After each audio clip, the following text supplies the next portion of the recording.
Costa Rica's governing party nearly erased by election. Costa Rica's Citizens Action Party broke 60 years of bipartisan rule in 2014. But after 2 terms in power it has been practically erased from the country's political map in national elections. San Jose, Costa Rica. Costa Rica's Citizens Action Party broke 60 years of bipartisan rule in 2014, but after 2 terms in power it was practically erased from the country's political map in national elections. Outgoing President Carlos Alvarado's party got less than 1% of the votes cast Sunday, according to the latest preliminary results from the Supreme Elections Tribunal. The party didn't even earn one of the 57 seats in the Legislative Assembly.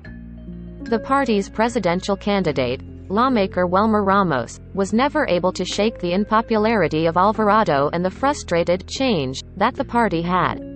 Political scientist Francisco Barahona blamed the downfall on the governments of Alvarado and his predecessor, Luis Guillermo Solís. He said they created emotion, almost of revenge, among people who wanted to punish it at the ballot box. Corruption scandals, approval of a controversial fiscal reform, unemployment and the handling of COVID-19 restrictions contributed to a discontent that manifested itself in the popularization of the phrase, "It's the PAC's fault," a reference to the party's Spanish initials. The party never had a clear ideological direction, operating with economic positions very close to those on the right and human rights positions close to those on the left, Barahona said. Ultimately, the party betrayed its promise of an ethical government, he said. The issue of ethics is important, because the party didn't fight to avoid corruption, nor did it want to govern for the progressive majorities that elected it, Barahona said. That's why the people preferred to erase them from the map. Both the Solís and Alvarado administrations were plagued by corruption scandals.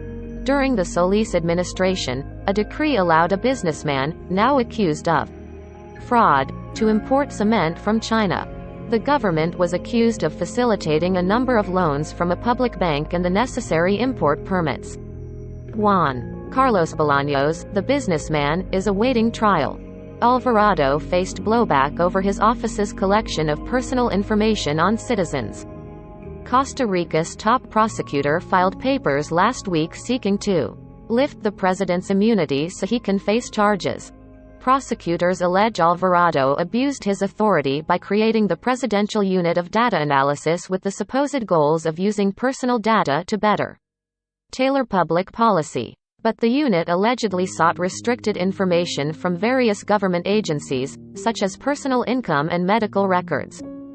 Unlike the National Liberation and Social Christian Unity parties that alternated in power for 6 decades, Alvarado's party failed to consolidate a structure that would keep it a viable contender and never develop the loyalty of those who loaned their vote, Barahona said. Falling short of the needed 4% of the vote, the party will not be eligible for state financing and faces a $350,000 punishment from the Supreme Elections Tribunal for campaign finance violations. Solís said the defeat must lead to a deep reflection. Now the party will be spectator for the second round of presidential voting April 3, pitting former President José María Figueres and former Treasury Minister Rodrigo Chaves, who were the top 2 finishers among the 25 candidates in Sunday's election.